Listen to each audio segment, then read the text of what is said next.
Well, good morning, good evening, good afternoon. Hey, everybody, it's Dr. Eric Naputi. I hope you're having a blessed day in the world wherever you are. I hope you're having a great day. The sun is shining here in St. Louis, Missouri. Spring has sprung. It's a beautiful day, and we're just excited to be here and excited to serve. And there's so many amazing things that are happening in the world today. But I wanted to talk to you a little bit about, well, I want to have a common sense conversation with you all. So I'm going to give everybody a minute to jump on. Give me a thumbs up if you guys can see me and hear me, and please let me know where you're watching from below. I always like to know where folks are watching, and let me know what I can do to help you. We live in a very interesting world, and I was talking to my son yesterday just about life and about what it is that we do, and really we're all here to serve other people. We're just here to help other people. So I want to try to be a blessing to as many of you as I can today. So give me a thumbs up if you can see me and hear me, and let me know where you're watching from. I see people tuning in from all over the world, so it's great to be with you. So I want to talk to you a little bit about a common sense conversation, and I want to talk to you a little bit about what's happening in the world today, and if science is settled, because we're hearing all the time that science is settled, then you should be suspicious. Somebody type that down. If science is settled, you should be suspicious. Why should you be suspicious? Well, I just want you to know and I want to say this loud and proud and loud and clear, that if someone is telling you that the science is settled, that means they most likely have an agenda. And this is not a conspiracy theory. I want to ask you some serious questions. I want to draw into some critical thinking with you all, because the quality of your life is in direct proportion to the quality of the questions you ask yourself and you ask other people. And I want you to understand. I made some notes here that I was just going through this morning of some of the things that the science was supposedly settled on, and when we applied some critical thinking, you know, and if we lose our ability to question, which we did, if you remember that, how many of you remember that we lost our ability to question common sense, especially during the pandemic? And I don't want anybody to forget what happened during those crazy times. So science is not dogma. Science is not a religion. Science is a process. And as we evolve and new learning and new understandings come about, we should evolve that science. And here's why we should question everything. This is important. I wrote this down this morning. It really resonated with me. Freedom dies when questioning dies. Let me say that again. Freedom dies when questioning dies. How many would agree with that? Give me an amen. Type amen below if you would agree that freedom dies when we can't question things anymore. If people are punished, censored, ridiculed, sued, ostracized, threatened to lose their livelihood, their jobs, or etc., by simply asking questions, especially questions in their own vocation, then you no longer have a free society. That's enslavement. And I believe that individuals or organizations that are trying to keep information from you, your family, your friends, your loved ones that could potentially help you, that's slavery. That's a form of slavery. And science thrives on skepticism. We're supposed to ask questions. I'm an extremely skeptical person.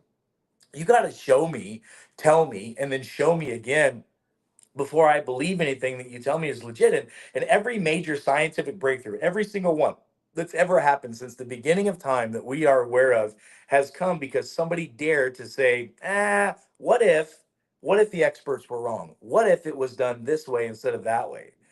And let me give you an analogy. I really like this analogy. Imagine if you were going to your mechanic who says the car that you brought is fixed. There's nothing wrong with it, and you don't ask any questions. And by the way, why would you trust that person until you drove it or got a second opinion? Or maybe open the hood. I mean, you're not going to buy a vehicle without getting an opinion to see if that thing's working. Why are we just blindly trusting folks without asking questions? And let me give you some examples of some of this. So here's my Dr. Eric's top 10 list of when the science was settled until it wasn't. Okay. So number one, smoking was healthy. Do you know that doctors promoted cigarettes Did you know that doctors recommended cigarettes for stress and for weight loss? That's crazy if you think about it now. I mean, that's silly if you think about it. Like, you laugh about it now, but I promise you, 10, 20, 30, 40 years from now, our ancestors are going to be, our future generations are going to be laughing about what we did with our bodies, medications we used, and supposed preventative therapeutics that we took, and injections we did, and things we drank, and stuff we put in our food. Like, they're going to go, holy cow, why did they put glyphosate in their food that causes cancer? Holy cow, why did they allow heavy metal, cadmium, lead, and all these other arsenics and heavy metals in our food supply? That's insane. Why did they put certain things in the water supply to make your teeth stronger when it demyelinates your brain and it causes gut issues? I mean, smoking was considered healthy. Why it changed? Why did it change? Because brave scientists and whistleblowers exposed the fraud. By the way, those individuals that exposed the fraud were threatened to lose their life, their livelihood, their families were threatened. I mean, their whole existence was threatened, but they decided to stand up anyway and do what's right, because what's right is not always easy. So, smoking used to be healthy. How many of you remember thalidomide? Thalidomide is a medication that was given to pregnant women for morning sickness. And man, it caused horrific birth defects, like horrific birth defects. Go look up formaldehyde uh, uh, uh, pictures, and you're going to be blown away to see what these kids look like. And again, why did it change? Parents demanded answers. Parents asked questions. What's happening right now? Why are we having conversations about autism and chronic illness and children's health on a level we hadn't had before? Because parents are demanding answers. How many would agree that you, as a parent, demand and should know answers about your children's health? What goes in their body? What comes out of their body? How to raise a healthy child shouldn't be a mystery. It should be something that we all understand and know to do. The third thing that was science that was settled until it wasn't was cholesterol. Remember the war on cholesterol? I mean, we now know that when we shifted in the 1980s and 1990s to a fat-free diet and the war on cholesterol, that's led to an epidemic of obesity, depression, anxiety, insomnia, low hormonal function, all because scientists, by the way, the same scientists that did the tobacco studies were hired by the food industries to convince people that certain foods and chemicals were okay. So cholesterol was considered, a low cholesterol diet was considered heart healthy until it wasn't. And now we know that healthy fats are essential, and sugar is the real cause. Sugar's the problem. It's overconsumption of carbohydrates and all the junk food that we have. So that's the third one. What about ulcers? Ulcers are caused by stress. Ulcers are not caused by stress. They're actually caused by low stomach acid. I mean, and that low stomach acid allows for the body to be susceptible to a bacteria called H. pylori. That H. pylori deals with and can cause you to have ulcers. Most people who have reflex, heartburn, indigestion, they actually have an underproduction of the normal amount of acid in their body. They need more acid. And if we use things like salt, like if you take salt and magnesium, I mean, those minerals are needed to make hydrochloric acid inside the body. So science was told that, they told us it was all stress related. And then scientists who discovered and were mocked. They were mocked about the H. pylori. They were ostracized, ridiculed. They were called crazy. They were thrown out of their fields, laughed out of it. Then they won a Nobel Prize for their discovery.